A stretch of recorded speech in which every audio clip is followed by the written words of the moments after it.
Assalamualaikum warahmatullahi wabarakatuh. Alhamdulillah, tidak henti-hentinya kita panjatkan puja dan puji kita kehadirat Allah, Zat yang paling pantas untuk dipuji, dicintai, dihormati, karena memang Dia satu-satunya pencipta, pemilik, penguasa, tidak ada sekutu baginya dalam setiap kegiatannya, dan Dia telah menggantungkan segala kebutuhan kita untuk roda kehidupan di muka bumi ini dengan kalimat Alhamdulillah. Juga kita panjatkan salam hormat kita kepada manusia terbaik, manusia yang telah dipilih oleh Sang Pencipta Allah menutup risalah langit, membawa kepada kita hukum halal haram, sehingga kita punya panduan hidup, tahu mana boleh dan tidak boleh, mana yang diinginkan dan dilarang oleh Sang Pencipta. Dan Allah sebagai pencipta bersama malaikatnya mengucapkan salam hormat kepada manusia terbaik ini, dan juga dijadikan ibadah untuk orang yang beriman, dan siapapun yang mengucapkan satu kali saja dari orang-orang beriman salam hormat kepada manusia terbaik ini, maka Allah akan balas 10 kali dalam waktu yang seketika. Maka sangat wajar kalau kita selalu membacakan salawat dan taslim kepada Nabi besar Muhammad sallallahu alaihi wasallam. Melanjutkan bahasan kita dari kitab Tauhid yang ditulis oleh Syekh Muhammad At-Tamimi, dan kita sudah menyelesaikan bab kita yang pertama, masalah tauhid, hakikat dan kedudukannya. Dan kita akan masuk ke bab yang kedua, keistimewaan tauhid dan dosa-dosa yang diampuni karenanya. Dan kita sudah jelaskan tauhid diambil dari kata-kata wahada yuwahidu yang berarti mengesahkan. Dan ini asas daripada agama Islam, mengesahkan Sang Pencipta Allah. Qul huwallahu ahad, ikrarkan dengan fikiranmu, yakini dengan hatimu, dan juga aplikasikan dengan anggota tubuhmu kalau tidak ada Tuhan, pemilik, penguasa, pembeli segala kebutuhan atau rezeki dan pemusnah kecuali Allah. Itu namanya tauhid. Ini asas semua dakwah para nabi-nabi, dan sudah kita jelaskan panjang lebar tentang hakikatnya. Dan kita masuk sekarang kepada keistimewaan orang yang bertauhid, orang yang mengisahkan Allah, dan dosa-dosa yang diampuni karenanya. Penulis mengangkat dalil pertama surah Al-An'am. Kita mulai di halaman 8 ayat 82. A'udzubillahi minasyaitonirrajim. Alladzina amanu wa lam yalbisu imanahum bidzulmin ulaika lahumul amnu wa hum muhtadun. Orang-orang yang beriman dan tidak mencampur adukkan iman itu atau iman mereka dengan kezaliman atau syirik.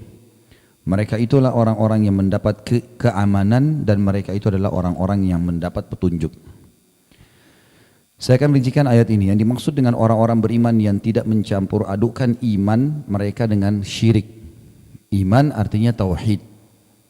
Mengimani Allah satu, maka dia hanya tunduk, patuh, ya, takut, cinta kepada Allah. Semua yang Allah perintahkan dikerjakan, dan dia tidak butuh yang lainnya. Apapun yang sesuai dengan hukum Allah dipatuhi, apa yang tidak sesuai ditinggalkan. Walaupun dia harus dijauhi oleh seluruh manusia. Maka itu namanya tauhid, keimanan kepada Allah.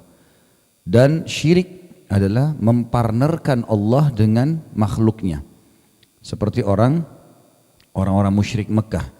Mereka menyembah Allah, yakin Abu Jahal, Abu Lahab, itu semua yakin ada Tuhan namanya Allah. Tapi mereka masih mempartnerkan Allah dengan patung.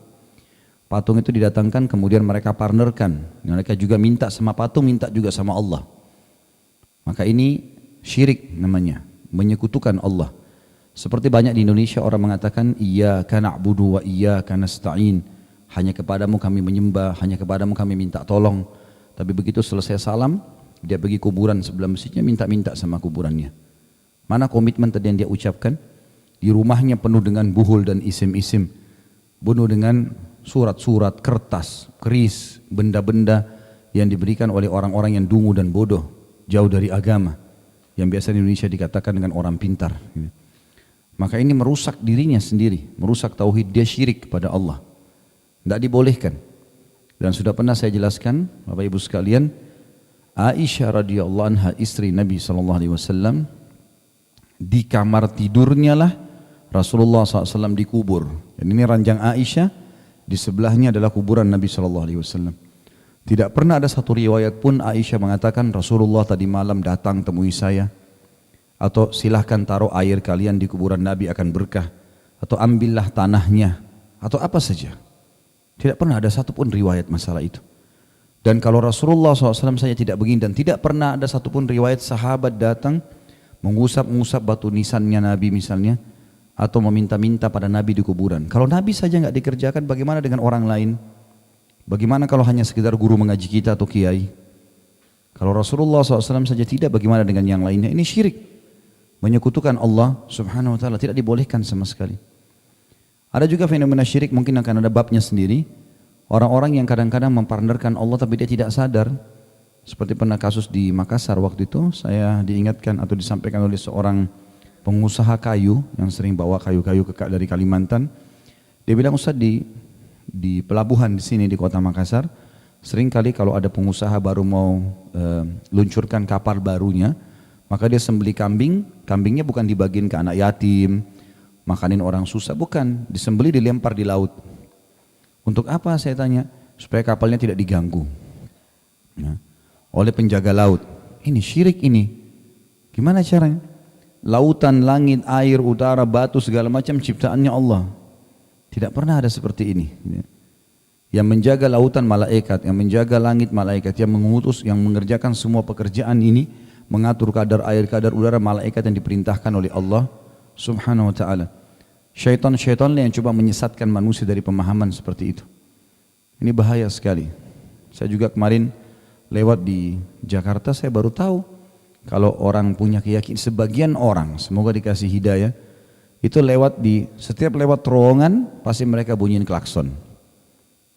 Saya sempat pulang dari Bintaro waktu itu pengajian malam, mobil saya lagi masuk bengkel, saya diantar waktu itu sama panitia.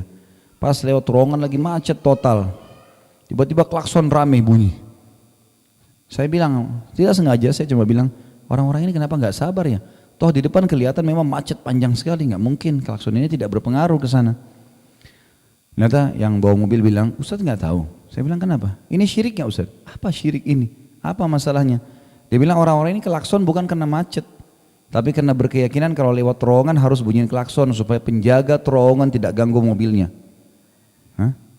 Sedangkal itu apa pemikirannya? Ini semua syirik ini, ya. Tidak dibolehkan sama sekali. Makanya Allah bilang, orang-orang yang beriman dan tidak mencampur adukkan imannya dengan kezaliman atau syirik, mereka itu adalah orang-orang yang mendapat keamanan. Makna keamanan, Bapak Ibu sekalian, hidupnya tenang.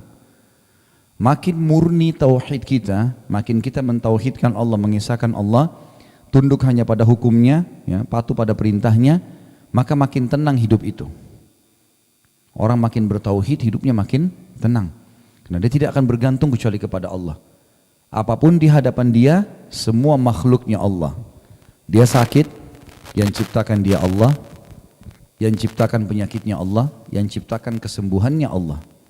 Dia sehat, yang ciptakan dia Allah. Yang ciptakan kesehatannya Allah. Yang bisa mempertahankan kesehatan Allah. Harimau yang bos depan matanya, yang ciptakan dia Allah. Yang ciptakan harimau juga itu Allah. Dan apapun yang sedang dia hadapi, baik atau buruk, semuanya adalah makhluknya Allah. Bertauhid mendatangkan keamanan jiwa, tentram. Dia tidak perlu takut kepada semua itu. Banyak sekali di antara ulama salaf dulu, mereka mengadakan perjalanan, mau lewat hutan, mau lewat kuburan, mau seberangi lautan, tidak ada takutnya sama sekali. Hanya kepada Allah SWT. Ada masalah tinggal angkat tangan ke langit, enggak pakai perantara, Allah terima. Sampai saking manjanya tanda kutip para sahabat kepada Allah, dan ini yang dianjurkan. Kalau sendal mereka putus, mereka mengatakan, ya Allah, sendal saya putus, gantikanlah. Jadi saking dekatnya dengan Sang Pencipta Allah Subhanahu Wa Taala. Itu yang harus kita lakukan. Saya kadang-kadang sampaikan ke beberapa jemaah saya di pengajian, dan saya sampaikan ke Bapak Ibu sekarang, cobalah bermanja kepada Allah. Dan ini makna tauhid. Allah mau itu, kita bermanja, kita merengek, kita selalu minta, tamak dengan rahmatnya. Allah mau itu. Aneh kalau kita tidak mau. Bagaimana kalau atasan kita membuka peluang itu? Setiap kamu ada masalah, tinggal ketuk ruangan saya akan penuhi semua kebutuhanmu. Saya yakin pegawai itu akan selalu di depan kantor atasannya. Allah pencipta mengatakan itu. Bahkan orang yang tidak bermanja sama Allah, Allah marah dengannya. Sebagaimana hadis riwayat Tirmidzi, kata Nabi SAW, man lam yad'ullah yaghdab alaih. Siapa yang tidak berdoa kepada Allah, tidak bermanja, maka Allah murka padanya. Kita harusnya seperti itu. Jadi kita harus bermanja, harus kita minta. Begitu juga para sahabat, begitu juga para tabi'in. Bukan mustahil Bapak Ibu sekalian kalau mau keluar ke mall, minta kepada Allah dia mudahkan parkiran, doa. Mungkin minta kepada Allah agar baju yang kita mau beli, ya Allah mudahin supaya saya dapat warna dan ukuran yang saya inginkan. Kita mau makan ke restoran, berdoa kepada Allah, minta agar mendapatkan tempat duduk yang kita inginkan, mendapatkan makanan yang kita inginkan, dan segala sesuatunya dari hal yang kecil sampai hal yang besar. Maka kita akan selalu merasa aman karena kita merasa diawasi dan dipenuhi oleh Sang Pencipta Allah. Itu makna daripada mereka itulah orang-orang yang mendapatkan keamanan, dan mereka itu adalah orang-orang yang mendapat petunjuk. Artinya tidak salah lagi caranya. Begitu saja, berdoa, memohon kepada Allah, yakin dengan janjinya, tinggalkan ancamannya. Kemudian yang selanjutnya adalah beliau mengangkat hadis Nabi SAW, hadis riwayat Bukhari Muslim. Ubadah bin Samit radhiyallahu anhu menuturkan Rasulullah SAW bersabda, "Man syahida an la ilaha illallah wahdahu la syarikalah wa anna Muhammadan abduhu wa rasuluh wa anna Isa abdullahi wa rasuluh wa kalimatuhu alqaha ila Maryam wa ruhum min wal jannata haqq wan nara haqq adkhalahu Allahul jannata ala ma kana minal amal." Barang siapa yang bersyahadat, asyhadu an la ilaha illallah wahdahu la syarikalah, aku bersaksi tidak ada Tuhan yang berhak disembah kecuali Allah dan tidak ada sekutu baginya, wa anna Muhammadan abduhu wa rasuluh, dan Muhammad adalah hamba juga utusannya. Kemudian dia juga mengakui bahwasanya Isa adalah hamba Allah dan rasulnya atau utusan Allah, dan kalimatnya, kalimat Allah disampaikannya kepada Maryam. Maksudnya Jibril alaihissalam turun membawa wahyu Allah untuk meniupkan ruh pada rahim Maryam. Serta bersyahadat pula bahwa surga itu ada, dia bersaksi surga itu ada, dan neraka pun benar ada, maka Allah akan memasukkan ia ke dalam surga sesuai dengan amal yang telah diperbuatnya. Artinya orang yang bertauhid, maka dia akan dijamin masuk ke dalam surga. Hadis Bukhari Muslim yang lain meriwayatkan, atau Bukhari Muslim meriwayatkan pula hadis dari Itban radhiyallahu anhu bahwasanya Nabi SAW bersabda, "Fa inna Allah harrama 'alan nari man qala la ilaha illallah yabtaghi bidzalika wajha Allah." Sesungguhnya Allah pasti mengharamkan neraka dimasuki oleh orang yang mengucapkan la ilaha illallah, tidak ada sesembahan yang hak kecuali Allah, karena mencari wajahnya Allah semata. Maksudnya ikhlas, yakin dengan kalimat itu. Tidak ada lagi ketergantungan kecuali kepada Allah, tidak ada lagi tunduk, tidak ada lagi patuh, tidak ada lagi cinta, tidak ada lagi takut, kecuali hanya kepada Allah. Hadis yang lain diriwayatkan Ibnu Hibban, Hakim, dan mereka menyatakan hadisnya sahih. Dari Abu Sa'id al-Khudri radhiyallahu anhu bahwa Rasulullah SAW bersabda, "Qala Musa, ya Rabbi, 'allimni syai'an adhkuruka wa ad'uka bih." Qala qul ya Musa la ilaha illallah. قال يا ربي كل عبادك يقولون هذا. قال يا موسى لو أن السماوات السبع وآمرهن غيري والأراضين السبع في كفة ولا إله إلا الله في كفة مالت بهن لا إله إلا الله. Musa berkata, ya Tuhanku, ajarkanlah kepadaku sesuatu untuk berzikir dan berdoa kepadamu. Allah berfirman, katakanlah hai Musa, la ilaha illallah. Maka Musa berkata, ya Tuhanku, semua hambamu mengucapkan ini.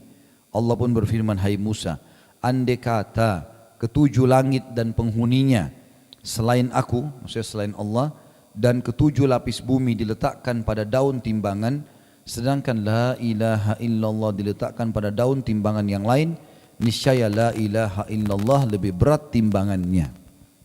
Jadi jangan anggap remeh kalimat ini. Kalimat yang sangat luar biasa. Tapi diucapkan dengan lisan, diyakini dengan hati, dan diaplikasikan dengan anggota tubuh. Setiap mau memulai aktivitas bismillah, setiap selesai alhamdulillah, berjanji insyaallah, kagum masya Allah, selalu mengucapkan itu. Allah dilibatkan dalam setiap aktivitasnya. Kemudian dia yakini dengan hatinya tentang itu, lalu aplikasikan anggota tubuh. Apa yang Allah halalkan dia nikmati, yang diperintahkan dia kerjakan, yang dilarang dia jauhi. Selesai urusannya. Dan sudah pernah kita jelaskan, apapun yang Allah subhanahu wa ta'ala dengan kemahasuciannya larang kepada kita, pasti baik buat kita. Dan juga itemnya yang dilarang itu sedikit, pasti baik buat kita, apa saja. Gitu kan? Begitu pula pada saat Allah memerintahkan sesuatu pasti baik buat kita. Pasti baik buat kita dalam seluruh lini kehidupan kita. Bahkan gerakan sholat atau yang lain-lainnya semua baik buat kesehatan, buat kehidupan sosial dan buat segala macam yang kita lalui. Allah tidak haramkan sesuatu teman-teman kecuali Allah tahu sebagai pencipta ini buruk buat kita. Pengharaman babi misalnya, itu memang buruk buat kita. Makanya Allah haramkan. Dan Allah ciptakan untuk membedakan atau menjelaskan kepada kita ini yang haram. Karena manusia itu rewel. Sekarang misal Allah haramkan babi. Babi nggak boleh ya, jangan makan. Misal turun dalam Al-Quran. Tapi Allah nggak ciptakan babi. Kira-kira manusia nggak bertanya nanti, ya Allah babi yang kau haramkan tapi saya nggak tahu mukanya. Hah? Ini loh babi, begini kulitnya, ini jenisnya, ini suaranya. Jangan dimakan ya, haram. Allah Maha Suci. Allah ciptakan yang baik dan buruk. Tapi Allah selalu baik. Allah ciptakan jujur dan dusta, tapi Allah selalu jujur. Terbukti Allah larang dusta dan diberikan ancaman. Dermawan dan pelit, Allah selalu dermawan. Nah, pelit tidak, makanya pelit dilarang misalnya, gitu kan? Baik dan buruk dan seterusnya begitu, ya. Orang yang baik dan orang yang zalim beda. Allah selalu baik, zalim tidak ada sama sekali. Mengambil hak orang lain dan seterusnya. Ya. Maka jangan anggap remeh kalimat yang mulia ini.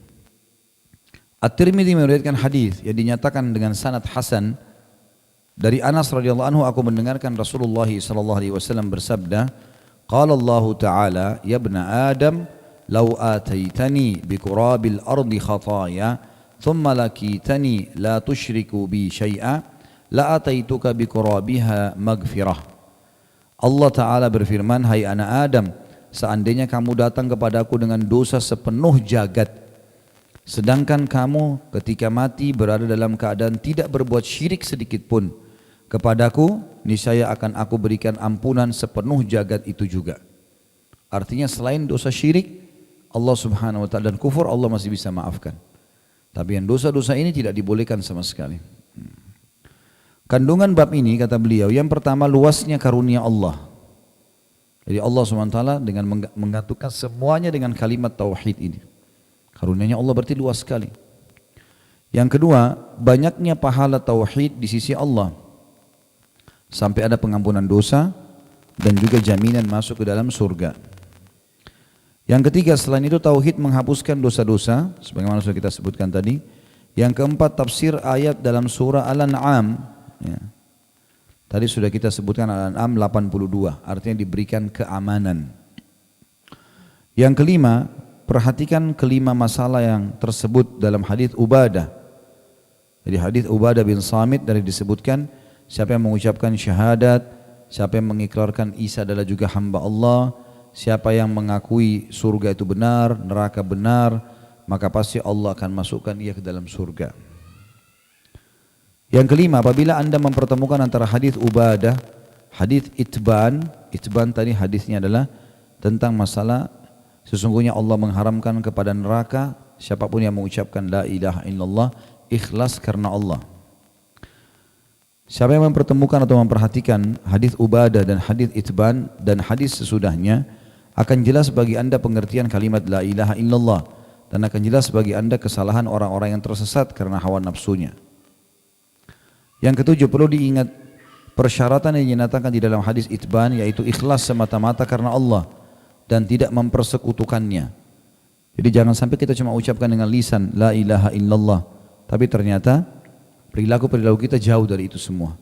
Ya, kita tahu Tuhan kita Allah, tapi kita melanggar peraturan-peraturannya. Kita tidak kerjakan anjuran-anjuran atau perintah-perintahnya. Yang kedelapan, para nabi perlu diingatkan pula akan keistimewaan la ilaha illallah, sebagaimana Musa alaihissalam tadi minta diajarkan doa dan zikir, ya. Kemudian Allah subhanahu wa ta'ala menyuruh beliau untuk mengucapkan la ilaha illallah. Padahal semua orang sudah ucapkan. Maka tetap saja Nabi diingatkan juga oleh Allah, kalau seluruh bumi dan seluruh langit dengan 7 lapisnya, dengan penghuni-penghuninya ditimbang satu timbangan dan la ilaha illallah timbangan yang satu, maka tetap la ilaha illallah lebih berat. Yang kesembilan, bahwa berat timbangan la ilaha illallah mengungguli berat timbangan seluruh makhluk. Padahal banyak di antara orang yang mengucapkan kalimat tersebut ringan di timbangan kebaikannya. Maksudnya di sini adalah kalau orang menganggap remeh la ilaha illallah seakan-akan tidak akan memberatkan timbangannya.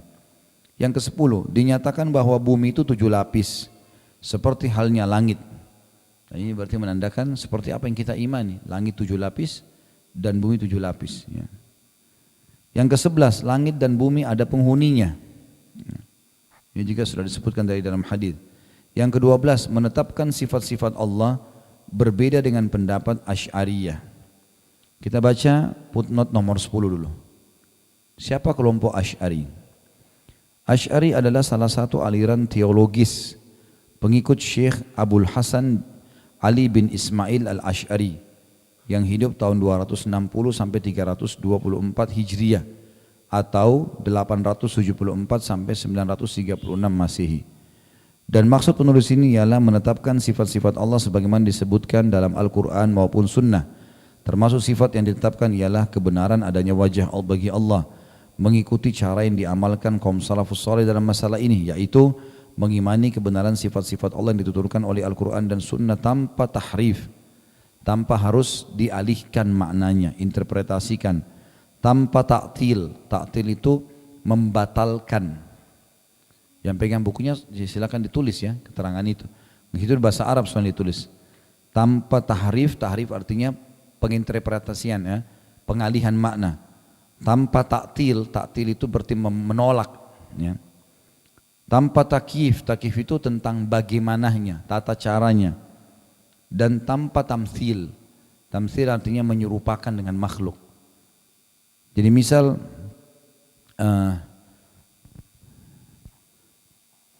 ada hadis yang menjelaskan kalau tertinggal sepertiga malam Allah turun ke langit bumi. Ya, dalam pemahaman ahli sunnah wal jamaah mestinya turunnya Allah difahami sebagai hakikatnya turun. Enggak boleh ditahrif, enggak boleh diinterpretasikan, dikatakan ini bukan turun misalnya. Ya, dianggap nanti kalau kita katakan Allah turun berarti menyerupai makhluk. Enggak perlu ada, tidak perlu ada tamtsil, tidak perlu kita serupakan dengan makhluknya. Tidak boleh juga kita ta'til, tolak. Enggak mungkin Allah turun. Disebutkan dalam salah satu hadis yang sahih riwayat Bukhari, kalau nanti neraka akan dikatakan padanya apakah kau sudah penuh, terus dilemparkan orang dalamnya sampai dikatakan apakah kau sudah penuh, neraka mengatakan apakah ada tambahan, lalu Allah yang maha suci meletakkan telapak kakinya pada neraka sehingga membuatnya berkerut seperti berkerutnya daging. Baru dia mengatakan cukuplah dengan kemuliaanmu. Di sini disebutkan Allah punya kaki. Kita tidak boleh tahrif, nggak boleh kita alihkan. Oh ini bukan kaki ini. Atau kita tidak boleh ta'til, menolak. Nggak mungkin Allah punya kaki misal. Atau kita tidak boleh takyif, menanyakan bagaimana kakinya. Dan tidak ada juga tamtsil, menyerupai dengan makhluk. Karena memang tidak akan pernah sama antara zatnya Allah maha sempurna dengan makhluknya. Tangan manusia sama tangan hewan-hewan beda semua Allah ciptakan. Tidak perlu kita samakan dengan makhluknya. Ini kadang-kadang dialih maknakan. Dan ini semestinya tidak boleh. Ya. Dikatakan oleh beliau, adapun Asy'ari dalam masalah sifat yang seperti ini, sebagian mereka ada yang mentakwilkannya atau menafsirkan dengan makna yang menyimpang dari makna yang sebenarnya. Dengan dalih bahwa hal tersebut apabila tidak ditakwilkan, bisa menimbulkan tashbih atau penyerupaan Allah dengan makhluknya. Akan tetapi perlu diketahui bahwa Syekh Abul Hasan al-Asy'ari sendiri dalam masalah ini telah menyatakan berpegang teguh dalam madhab as-salafus saleh, sebagaimana beliau nyatakan dalam kitab yang ditulis di akhir masa hidupnya, yaitu Al-Ibanah an Usulid Diyanah, yang editornya adalah Abdul Qadir Al-Arnaut ya. Ini di Beirut, Maktabah Darul Bayan tahun 1401 Hijriah. Bahkan dalam karyanya ini beliau mengkritik dan menyanggah tindakan takwil yang dilakukan orang-orang menyimpang dari madhab salaf. Artinya Syekh Abul Hasan sendiri meluruskan apa yang dulunya awalnya dikembangkan oleh beliau. Tapi sayangnya banyak sekarang orang yang menisbatkan diri pada Asy'ariyah, tidak mengikuti perkembangan buku yang terakhir ditulis oleh beliau rahimahullah. Yang ke-13, apabila Anda, jadi termasuk bertauhid itu mentauhidkan Allah dari sisi penciptaannya, dari sisi sembahan, juga dari sisi nama-nama dan sifat-sifat. Tidak boleh kita alih-alihkan, itu makna tauhid juga. Yang ke-13, apabila anda memahami hadis Anas radhiyallahu anhu, anda akan tahu bahwa sabda Rasulullah SAW dari hadis itban maksudnya ialah dengan tidak melakukan perbuatan syirik sedikit pun, bukan sekedar mengucapkan kalimat tauhid dengan lisan. Ya. Tentu hadis Anas tadi adalah hadis yang disebutkan, hadis yang terakhir sekalian tadi. Allah mengatakan, wahai anak Adam, kalau seandainya engkau datang kepadaku pada hari kiamat membawa sepenuh jagat dosa dan engkau tidak menyekutukan sedikit pun apa-apa denganku, maka aku akan datangkan sebanyak itu pula pengampunan.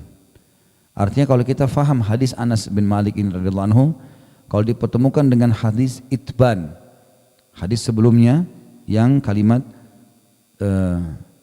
siapapun yang sesungguhnya Allah mengharamkan neraka itu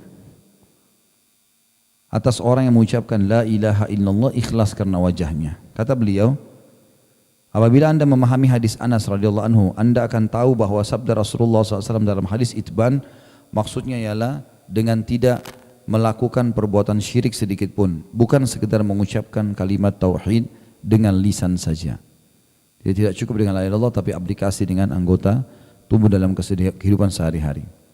Yang ke-14, perhatikanlah perpaduan sebutan sebagai hamba Allah dan Rasulnya dengan pribadi Nabi Isa dan Nabi Muhammad sallallahu alaihi wasallam.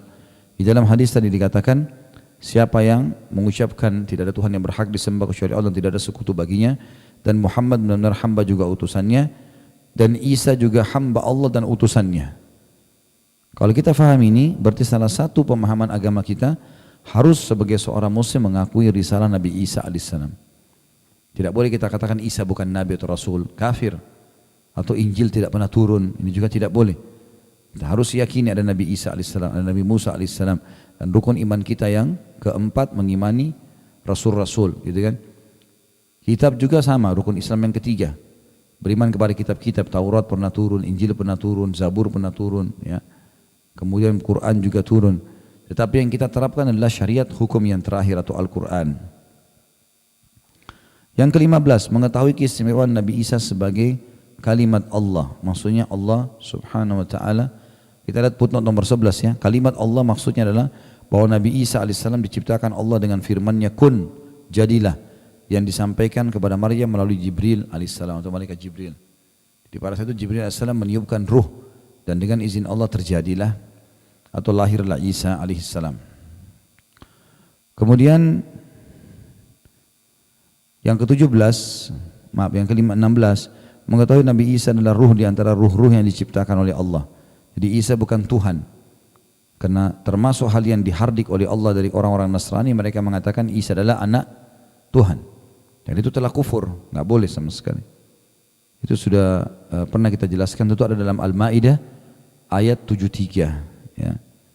Menjelaskan masalah itu, Allah mengkafirkan orang-orang yang menganggap Isa adalah Tuhan atau anak Tuhan. Jadi di sini harus bertauhid, menganggap Isa alaihissalam makhluk Allah dan salah satu dari ruh-ruh yang telah Allah ciptakan. Yang ke-17, mengetahui keistimewaan iman karena kebenaran adanya surga dan neraka.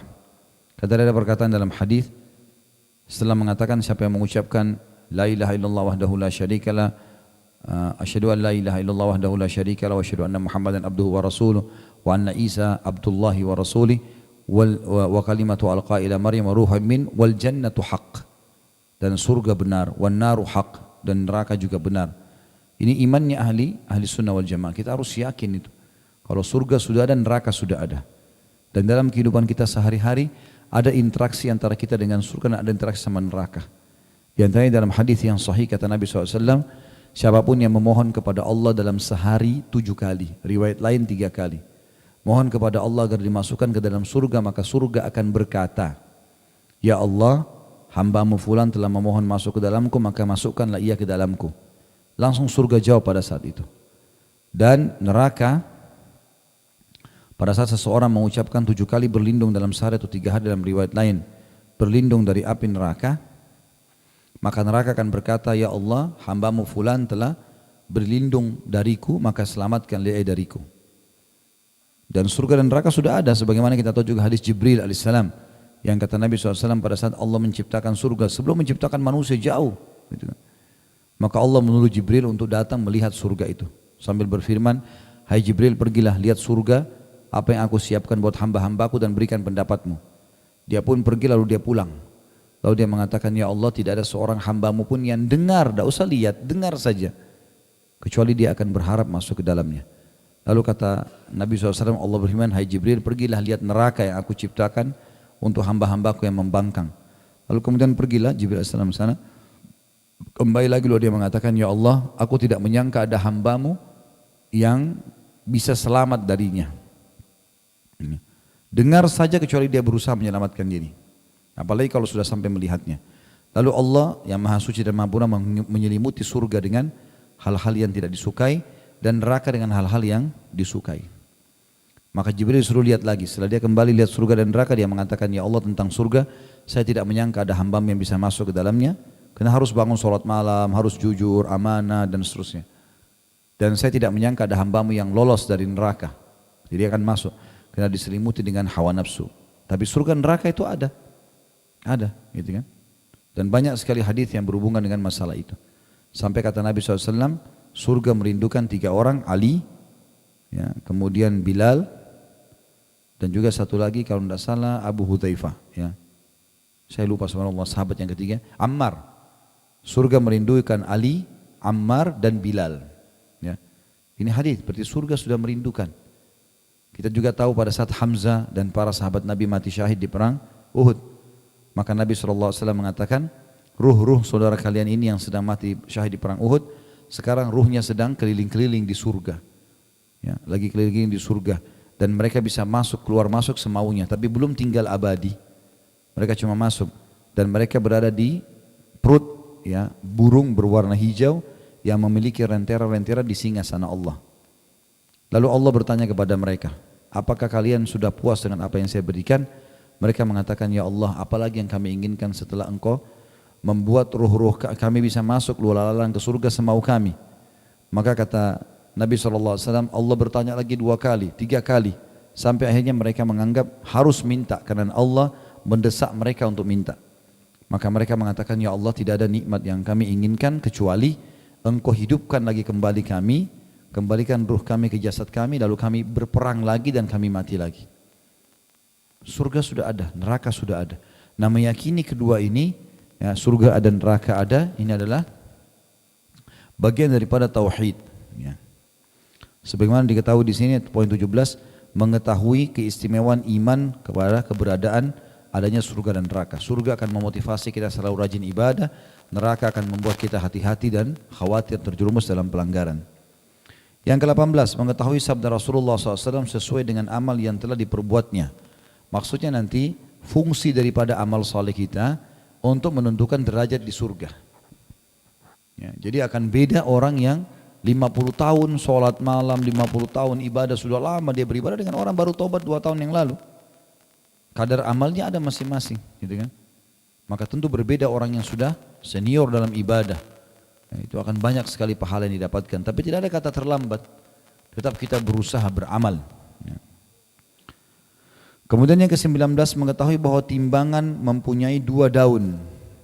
Nanti timbangan amal pada hari kiamat akan ada 2 daun timbangan. Maka di sini kata Nabi SAW, tetap la ilaha illallah lebih berat. Ada juga hadis lain teman-teman sekalian, namanya hadis bitaqah. Bitaqah itu sebenarnya seperti bahasa Indonesia kartu, ya. Kata Nabi SAW, nanti akan didatangkan seseorang pada hari kiamat, dosanya banyak bergunung-gunung, sampai di timbangan amalnya untuk ditaruh di amal buruknya luar biasa beratnya.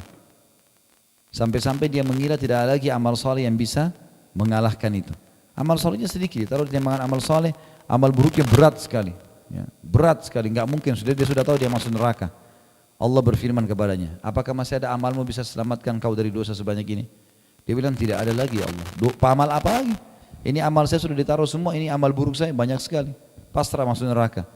Lalu dalam hadis ini kata Nabi SAW, Allah mengeluarkan bitaqah tadi, kartu, tulisannya la ilaha illallah, yang pernah dia ucapkan tulus dan dia yakini dengan hatinya. Kemudian ditaruh di timbangan amalnya, maka tiba-tiba seluruh dosanya terlempar. maka dia terselamatkan dengan kalimat tauhid. Itu pentingnya orang bertauhid. Hati-hati jangan dirusak. Jangan sampai tradisi-tradisi suku kita atau kebiasaan negara kita lalu menjauhkan kita dari Islam. Nggak boleh teman-teman. Harus kita sadari orang Muslim itu dari suku manapun, mau orang Arab, mau orang bule, mau orang hitam dari Afrika, mau orang Melayu dari Asia Tenggara, yang menjadi tradisi dan sistem hidupnya, peraturannya Islam. Islam ditradisikan, jangan tradisi diislamkan, nggak bisa. Nggak bisa. Kalau tradisi kita sama dengan Islam, berarti Islam kita lihat baik karena Islam melihat itu baik. Tapi kalau bentrok dengan Islam harus kita tinggalkan. Kalau ada orang kafir berbuat satu perbuatan teman-teman dan kita anggap baik, itu justru karena agama kita anggap baik, bukan karena dia yang melakukannya. Harus difahami masalah itu. Jadi agama ini memang adalah pedoman hidup, bukan hanya sekedar pilihan atau bukan cuma sekedar warisan dari orang tua, enggak. Makanya diterapkan orang yang masih menjadikan agama sebagai warisan orang tua, kebetulan lahir dalam Islam, maka dia tidak akan melakukan ajarannya. Tapi orang yang faham ini pedoman hidup, dia akan ambil semuanya. Apapun yang dia mau lakukan sebelum melangkah, agama saya bagaimana pandu. Lalu dia ikuti anjuran dan tuntunan agamanya. Itu yang dimaksudkan di sini. Kemudian yang ke-20, mengetahui kebenaran adanya wajahnya Allah yang maha pemurah dan maha penyayang. Sebagaimana tadi ada kalimat dikatakan, siapapun yang mengucapkan la ilaha illallah, gitu kan? Kemudian dia tulus dalam hatinya berharap wajahnya Allah, maka Allah akan mengharamkan baginya neraka. Jadi Allah itu punya wajah. Dan juga ada hadis yang mengajarkan kepada kita tentang zikir yang dibaca sebelum salam. Ya, bunyinya wa as'aluka laddatan nadhara ila wajhik. Ya Allah, aku memohon nanti di hari kiamat pada saat aku meninggal masuk ke dalam surga, aku bisa melihat kelezatan melihat wajahmu yang mulia. Ya, kita harus terapkan wajah Allah. Tapi enggak usah kita tanyakan bagaimana. Enggak usah juga kita alihkan. Kita imani seperti itu. Ada banyak hal-hal teman-teman sekalian kita yakini ada, tapi tidak perlu kita tahu wujudnya. Karena tidak ada penerangan masalah itu. Seperti misalnya tadi kita waktu sebelum makan ada rasa lapar. Kita tahu kan itu lapar. Kita berikan nama lapar, tapi kita tidak pernah tanya wujudnya bagaimana. Kita sudah yakini. Seperti itulah ya. Ada hal-hal yang sederhana. Haus, capek, senang, sedih, cinta, benci. Kita bisa rasakan. Tapi kita tidak pernah tahu wujudnya. Tapi kita yakin itu ada kan. Banyak hal-hal yang memang kita tahu dalam kehidupan kita ini karena memang belum ada panduan dari Sang Pencipta. Oh itu marah itu bentuknya seperti gunung misalnya. Enggak ada informasi. Ya sudah kita yakini. Oh ini marah nih. Tinggal cari bagaimana solusinya selamat dari marah. Sederhana itu kok. Dan orang yang tidak banyak membangkang Bapak Ibu sekalian, orang akan bahagia. Itu namanya orang beriman. Jadi apa saja yang diucapkan maka akan diyakini. Seperti itulah. Ya, ini poin yang penting sekali untuk digarisbawahi. Baik, saya akan lanjutkan di bab kita yang ketiga.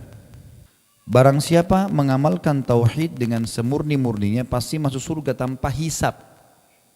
Tapi di sini dia yakini, dia aplikasikan. Aplikasinya seperti apa? Tidak pernah berbuat syirik, tidak pernah berbuat kufur, dan dalam hidupnya semua ajaran Allah, ajaran tauhid. Apa yang Allah bilang diyakini, benar ya benar, salah salah. Perintah kerjakan, yang dilarang jauhi. Seperti itulah. Beliau mengangkat dalil yang pertama surah An-Nahl ayat 120. Bab ketiga, barang siapa yang mengamalkan tauhid dengan semurni-murninya pasti masuk surga tanpa hisab. A'udzu billahi minasyaitonir rajim. An-Nahl 120. Inna Ibrahim kana ummatan qanitan lillahi hanifan wa lam yakun minal musyrikin. Sesungguhnya Ibrahim adalah seorang imam yang dapat dijadikan teladan, lagi patuh kepada Allah dan hanif, dan sekali-kali bukanlah dia termasuk orang-orang yang mempersekutukan Tuhan. Jadi Nabi Ibrahim dulu sendiri satu kota Babilonia kufur kepada Allah dan yakin Namrud sebagai Tuhan. Sampai Ibrahim dibakar, dia enggak peduli. Api tidak bisa bakar dia, dan sampai Allah binasakan Namrud akhirnya. Ini pelajaran yang besar karena dikenal Ibrahim alaihissalam sebagai imam tauhid, pemimpinnya orang-orang yang bertauhid kepada Allah. Sendiri dia enggak peduli, pokoknya mengesahkan Allah Sang Pencipta. Dalam surah Al-Mu'minun ayat 59, A'udzu billahi minasyaitonir rajim walladzina hum birabbihim la yusyrikun. Dan orang-orang yang tidak mempersekutukan dengan Tuhannya sesuatu apapun. Jangan yakini ada kekuatan, ada mudarat yang datang kecuali dari sisi lain kecuali Allah. Mudarat datang, mara bahaya karena kita melanggar hukumnya, maka untuk keluar kembali ke jalannya. Nikmat akan datang karena kita bersyukur dan patuh padanya, maka tinggal mempertahankan ibadah kepadanya. Seperti itu sederhananya. Tidak usah perlu takut bergantung apapun kepada selain sang pencipta Allah. Husain ibn Abdurrahman menuturkan, suatu ketika aku berada di sisi Sa'id ibn Jubair, dua-duanya tabi'in. Lalu ia bertanya, siapakah di antara kalian yang melihat bintang yang jatuh semalam? Aku pun menjawab, aku. Ketika aku berkata, ketahuilah, sesungguhnya aku ketika itu tidak dalam keadaan sholat, tapi terkena sengatan kalajengking. Ia bertanya, lalu apa yang kamu perbuat? Jawabku, aku minta ruqyah. Ya. Ruqyah maksudnya di sini adalah minta penyembuhan dengan pembacaan ayat-ayat Al-Quran dan doa-doa, sebagaimana footnote nomor 12 menjelaskan itu. Lalu Sa'id bin Jubair bertanya lagi kepada Husain bin Abdurrahman, apakah yang mendorong dirimu untuk melakukan hal itu? Jawabku, sebuah hadis yang dituturkan oleh Asy-Syu'bi. Ya. Ini sebenarnya Sya'bi diganti Syu'bi, A jadi U. Kepada kami, ia bertanya lagi, apakah hadis yang dituturkan kepadamu itu? Aku berkata, dia menuturkan kepada kami hadis dari Buraidah bin Al-Husayb radhiyallahu anhu. Kata Nabi SAW, la ruqyata illa min ainin aw humah. Tidak dibenarkan melakukan ruqyah kecuali karena ain ataupun terkena sengatan. Ya. Nomor 13, di situ ada ain, maksudnya adalah pengaruh jahat yang disebabkan oleh rasa dengki. Seseorang melalui matanya disebut dengan penyakit ain. Ini sudah pernah kita jelaskan tentunya. Kalau ada orang yang hatinya selalu jengkel sama orang, kenapa orang ini dapat mobil, kenapa dia cantik, kenapa dia gagah, kenapa dia pintar, dia hasud dengan berharap itu hilang nikmat dari dia, maka hatinya bisa merusak matanya. Namanya penyakit ain. Ini kalau dia lihat, misalnya anak kecil lucu, dia nggak bilang Masya Allah, anak kamu lucu ya, tapi hatinya dengki. Anak itu bisa sakit, bisa demam, ya, banyak rumah tangga pecah gara-gara ain, banyak juga orang bangkrut usaha gara-gara ain, bahkan kata Nabi SAW, mayoritas umatku meninggal disebabkan ain, ya.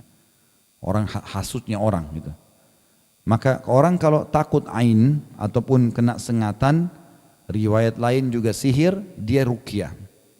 Dan dalil ini menjelaskan kepada kita tentang masalah bolehnya ruqyah. Sudah pernah kita praktikin waktu itu ya, sampai kita pakai bukunya gitu kan. Ada buku kecil mungkin bisa dilihat dari teman-teman di depan dan dimiliki kalau belum punya. Artinya di sini Allah Subhanahu Nabi SAW membolehkan orang mengobat diri dengan ya, bacaan ayat-ayat Al-Quran. Sa'id pun berkata, sungguh telah berbuat baik orang yang mengamalkan apa yang telah didengarnya. Tapi Ibnu Abbas menuturkan kepada kami dari hadis Nabi SAW. Jadi tadi itu penyampaian siapa? Husain ibn Abdurrahman waktu dia sedang ngobrol sama Sa'id ibn Jubair. Dua-duanya tabi'in. Lalu kemudian setelah diskusi tentang masalah bintang jatuh semalam, yang satu bilang saya lihat, yang satu bilang saya enggak lihat tapi saya sedang kena sengatan kalajengking. Lalu yang ini kata si Husain, lalu si Sa'id mengatakan apa yang kau kerjakan? Dia bilang saya ruqyah. Dari mana dasarnya? Dia bilang saya mendengarkan ada seorang sahabat Nabi namanya Buraidah menuturkan kalau boleh ruqyah pada saat kena ain dan humma. Sa'id bin Jubair radhiyallahu anhu rahimahullah, ulama tabi'in ini berkata, sungguh telah berbuat baik orang yang mengamalkan apa yang telah didengarkan. Kamu sudah dengar itu, kamu jalankan, bagus sekali. Tetapi Ibnu Abbas radhiyallahu anhu menuturkan kepada kami hadis dari Nabi SAW pada saat beliau bersabda, uridat alayyal umamu fara'aitun nabiyya wa ma'ahur rahtu wan nabiyya wa ma'ahur rajulu war rajulani wan nabiyya wa laysa ma'ahu ahad idh rufi'a li sawadun azimun fadhanantu annahum ummati faqila li hadha Musa wa qawmuh fanadhartu fa idha sawadun azimun faqila li hadha ummatuka wa ma'ahum 70,000 yadkhuluna al-jannata bighairi hisab wala adhab thumma nahadha fadakhala manzilahu fahadha an-nasu fi ulaik فقال بعضهم فلعلهم الذين صحبوا رسول الله صلى الله عليه وسلم وقال بعضهم فلعلهم الذين ولدوا في الإسلام فلم يشركوا بالله شيئا وذكروا أشياء فخرج عليهم رسول الله صلى الله عليه وسلم فأخبروه فقال هم الذين لا يسترقون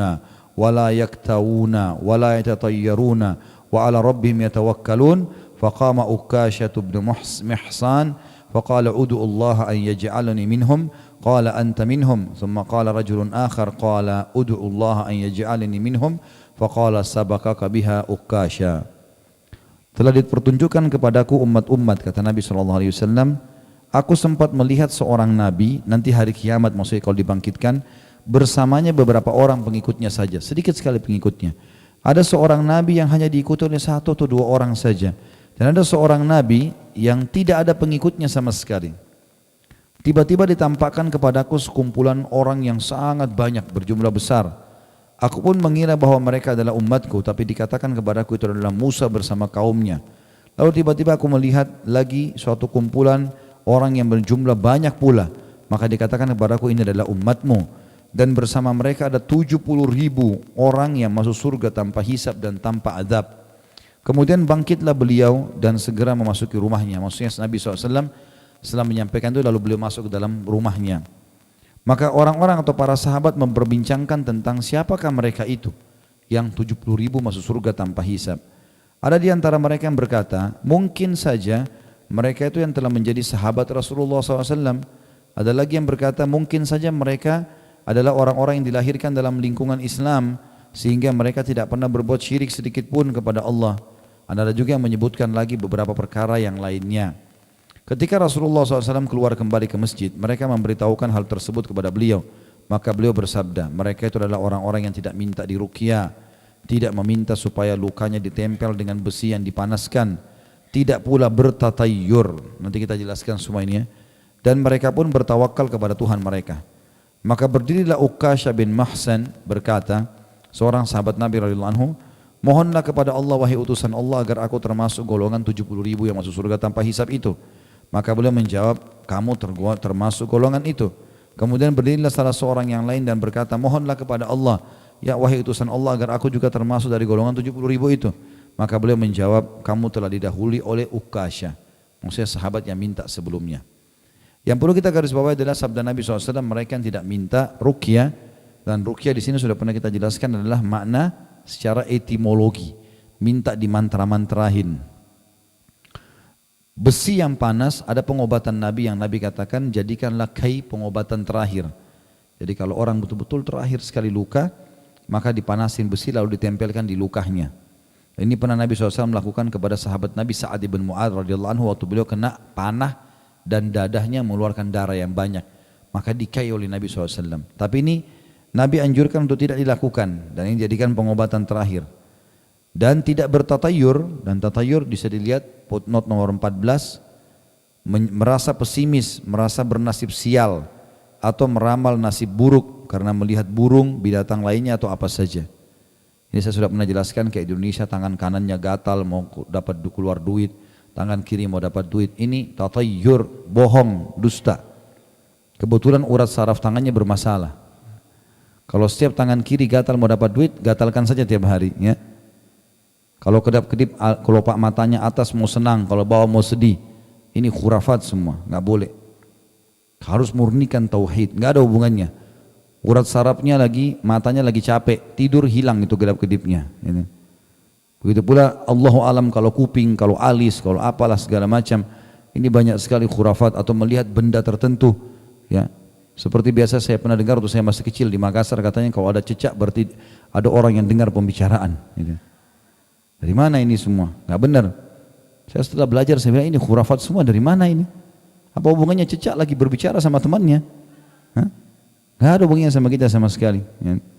Dan beragam macam khurafat yang tidak boleh sama sekali ada. Dari hadis ini kita ambil dan mereka bertawakal kepada Tuhan mereka, berarti ada 4 hal di sini yang dimasukkan kategori masuk surga tanpa hisab tadi. Kandungan bab sebagai penutup ini, yang pertama mengetahui adanya tingkatan-tingkatan manusia dalam tauhid, ya, sebagaimana sudah disebutkan tadi. Ya. Kemudian yang kedua pengertian mengamalkan tauhid dengan semurni-murninya. Jadi harus kita betul-betul membersihkan ketergantungan kita kepada selain Allah sudah enggak ada, harus hanya kepada Allah bertauhid. Yang ketiga sanjungan Allah Subhanahu wa taala kepada Nabi Ibrahim alaihissalam karena sama sekali tidak pernah termasuk orang yang berbuat syirik kepada Allah. Sudah kita jelaskan tadi bagaimana Ibrahim alaihissalam bertauhid sampai satu kota Babylon, satu negeri Babylonnya pun menolak Untuk bertauhid beliau tetap sendiri istiqomah sampai api nggak bisa membakarnya. Yang keempat, sanjungan Allah kepada para tokoh wali atau sahabat Rasulullah SAW karena bersihnya diri mereka dari perbuatan syirik. Ya. Jadi tadi sudah kita sebutkan para sahabat-sahabat Nabi yang akhirnya mereka dipuji. Bahkan Uqashah bin Muhsin salah satu yang masuk surga tanpa hisab. Yang kelima, tidak meminta ruqyah, tidak meminta supaya lukanya ditempel dengan besi yang dipanaskan dan tidak melakukan tatayyur atau termasuk pengamalan tauhid yang murni. Sekali lagi ruqyah di sini berarti bukan pengobatan nabawi. Karena kalau pengobatan nabawi orang lagi sakit, kena sihir, kena ain lalu diruqyah, ini pengobatan nabawiyah. Tapi orang datang ke dukun, ya, ke peramal, suruh tebak-tebak tangannya, suruh mantrain, bacain segala macam. Ini semua yang dimaksud merusak tauhid. Yang keenam, bahwa tawakal kepada Allah adalah sifat yang mendasari sikap tersebut. Supaya kita tidak perlu bergantung kepada makhluk, sudah ikhtiar tawakal saja. Selebihnya tinggal tunggu hasilnya dari Allah. Yang ketujuh, dalamnya ilmu para sahabat, karena mereka mengetahui bahwa orang-orang yang dinyatakan dalam hadis tersebut tidak dapat mencapai derajat dan kedudukan yang demikian itu kecuali dengan amal. Maka para sahabat bertanya pada saat itu, termasuk tadi kasus Uqashah bin Muhsin. Yang kedelapan, gairah dan semangat. Sebenarnya gairah dan semangat para sahabat untuk berlomba-lomba dalam mengerjakan amal kebaikan. Jadi para sahabat pada saat itu waktu Nabi SAW sebutkan, mereka berlomba-lomba, siapa ya gitu. Sehingga mereka berlomba-lomba dalam beramal saleh. Yang kesembilan, keistimewaan umat Islam dengan kuantitas dan kualitasnya. Kita umat paling banyak nanti hari kiamat, dan kualitas dalam sisi ibadah amalnya dilipat gandakan. Ada hadis yang menjelaskan masalah itu ya. Nanti Yahudi akan datang hari kiamat. Perumpamaan Yahudi kata Nabi SAW seperti orang yang bekerja dari pagi sampai duhur. Lalu dikasih pahala satu gunung, maksudnya 2 gunung. Akan datang Nasrani bekerja dari habis duhur sampai asar. Lalu dikasih pahala 1 gunung. Lalu datang kalian bekerja sampai menjelang maghrib, lebih pendek waktunya dikasih 2 gunung. Maka para Yahudi dan Nasrani nanti pada hari kiamat berkata, ya Allah, umurnya lebih pendek, amalnya lebih sedikit, kok lebih banyak balasannya. Lalu kata Allah, apakah saya zalimi kalian? Ada hak kalian belum kalian dapat? Enggak ada. Baik, itu karunia yang aku berikan kepada siapa yang aku inginkan.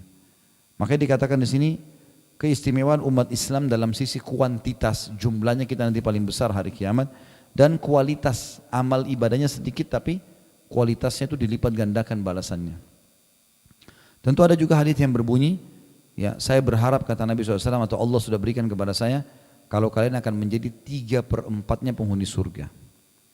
Jadi umat Islam ini, umat Muhammad SAW 3/4 penghuni surga. Jadi yang lain cuma 1/4 saja. Jadi kalau 100 berarti 75 kita, gitulah.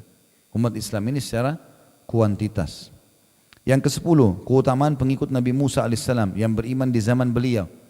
Karena ternyata Allah perlihatkan Nabi Muhammad SAW kalau ada juga yang beriman kepada Nabi Musa alaihissalam. Jadi pada saat Nabi Musa diutus, yang beriman pada beliau sebelum datangnya Isa, maka dikatakan muslim dan akan masuk surga. Tapi bukan umat pengikut Nabi Musa yang sekarang ya, karena sudah datang Isa, sudah datang Muhammad alaihi wassalatu wassalam. Dan mereka tidak beriman berarti mereka kufur. Yang ke-11, umat-umat telah ditampakkan kepada Rasulullah SAW. Jadi Allah sudah perlihatkan Nabi bagaimana di kiamat kalau manusia dikumpulkan kepada Nabi Muhammad alaihi salatu wassalam. Yang ke-12, setiap umat dikumpulkan sendiri-sendiri bersama nabinya. Nanti ada nabi, di belakangnya berdiri umatnya. Bahkan ada nabi yang tidak ada pengikutnya sama sekali. Yang ke-13, bahwa sedikit orang yang mengikuti seruan para nabi. Jadi mayoritas orang banyak yang kufur, gitu kan? Yang ke-14, nabi yang tidak mempunyai pengikut datang sendirian pada hari kiamat. Ada nabi seperti itu. Dan dalam bab, saya pernah jelaskan di kitab Minhajul Muslim, bab iman kepada Rasul-Rasul, ada Allah mengutus 124.000 nabi. Di antaranya 313 Rasul. Yang wajib Bapak Ibu ketahui nama dan kisahnya 25 Nabi dan Rasul. Jadi masih banyak yang belum kita tahu. Termasuk Nabi-Nabi yang seperti ini. Karena Nabi pun, Nabi Muhammad SAW pun tidak sebutkan nama mereka. Hanya mengatakan ada Nabi yang datang pengikutnya cuma sekian orang. Ada yang cuma 2 orang, ada yang tidak diikuti sama sekali oleh manusia. Tadi yang ke-14 terakhir, Nabi yang tidak mempunyai pengikut datang sendiri pada hari kiamat. Yang ke-15, buah dari pengetahuan ini adalah tidak silau dengan jumlah yang banyak dan tidak merasa kecil hati dengan jumlah yang sedikit. Maksudnya dari para pengikut. Jadi kebenaran dan kebatilan bukan dari jumlahnya. Kita tahu Nabi SAW 13 tahun di Mekah, dari 30 atau 40 ribu penghuni Mekah, itu yang beriman sama Nabi selama 13 tahun hanya 153 orang. 153 dibandingkan 30-40 ribu orang, itu kecil sekali. Tapi bukan itu yang jadi tolak ukur. Yang jadi tolak ukur adalah berimannya, ikuti kebenaran atau tidak. Yang ke-16, diperbolehkan melakukan ruqyah karena terkena ain atau sengatan. Ruqyah syariah dibolehkan, termasuk juga dengan sihir. Yang ke-17, dalamnya pengertian kaum salaf, ya, dapat difahami dari kata-kata Sa'id bin Jubair, sungguh telah berbuat baik orang yang mengamalkan apa yang telah dengar, tetapi dengan seterusnya sampai akhir kalimatnya. Dengan demikian jelaslah bahwa hadis pertama tidak bertentangan dengan hadis kedua. Artinya Sa'id bin Jubair tidak pungkiri hadis yang pertama tentang masalah tadi ada tabi'in tabi'in tadi yang namanya bin Abdurrahman, ya, Husain bin Abdurrahman, yang kena sengatan di malam waktu jatuhnya bintang, ya, kemudian dia meruqyah dirinya. Maka Sa'id bin Jubair tidak memungkiri, tapi beliau juga menyampaikan tentang hadis masalah tidak bertatayur, tidak minta diruqyah, tempel dengan besi panas dan sebagainya. Ini menandakan hadis pertama dan kedua tidak bentrok. Kemudian yang ke-18, kemuliaan sifat kaum salaf karena ketulusan hati mereka dan mereka tidak memuji seorang dengan pujian yang dibuat-buat, ya, jadi apa adanya. Yang ke-19, sabda Rasulullah SAW, kamu termasuk golongan mereka. Waktu Uqasyah bin Muhsin minta, ya Rasulullah, doakan supaya saya termasuk 70 ribu masuk surga tanpa hisab. Adalah salah satu dari tanda-tanda kenabian beliau. Maksudnya adalah mukjizat Nabi SAW, karena Allah sampaikan Uqasyah ini termasuk 70 ribu itu. Yang ke-20, keutamaan Uqasyah bin Muhsin, sahabat Nabi yang mulia, karena dia jeli sekali. Pada saat Nabi SAW mengatakan 70 ribu dari umatku masuk surga tanpa hisab, langsung beliau mengatakan, ya Rasulullah, doain saya termasuk itu. Maka Nabi pun mengatakan, kau termasuk. Waktu orang kedua mengatakan, saya juga ya Rasulullah, kata Nabi, engkau telah didahului oleh Uqasyah. Kata para ulama hadis, karena kalau Nabi buka kamu, 70 ribu bisa habis di sahabat ini. Maka dibagikan kepada semua umat ini. Ya, semoga kita termasuk insya Allah. Kemudian ada penggunaan kata sindiran. Di putnot nomor 16, karena beliau bersabda kepada seorang yang lain, kamu sudah didahului oleh Uqasyah, dan tidak bersabda kepadanya, kamu tidak pantas untuk dimasukkan ke dalam golongan mereka. Jadi Nabi SAW di sini santun menyampaikan. Nabi enggak bilang kau tidak layak, enggak. Bisa saja Nabi bilang begitu, tapi enggak. Ya, kamu telah didahului oleh Uqasyah. Ini kalimat santun dalam mengingatkan kalau kamu tidak layak sebenarnya, kamu tidak termasuk di situ. Amalmu belum sampai ke sana. Kemudian yang terakhir, keelokan budi pekerti Rasulullah sallallahu alaihi wasallam, karena beliau, ya, menyampaikan semuanya dengan santun dan baik dan jelas. Tidak ada yang belum digambarkan. Mungkin begitu saja. Subhanakallahumma bihamdika asyhadu an la ilaha illa anta astaghfiruka wa atubu ilaik. Wassalamualaikum warahmatullahi wabarakatuh.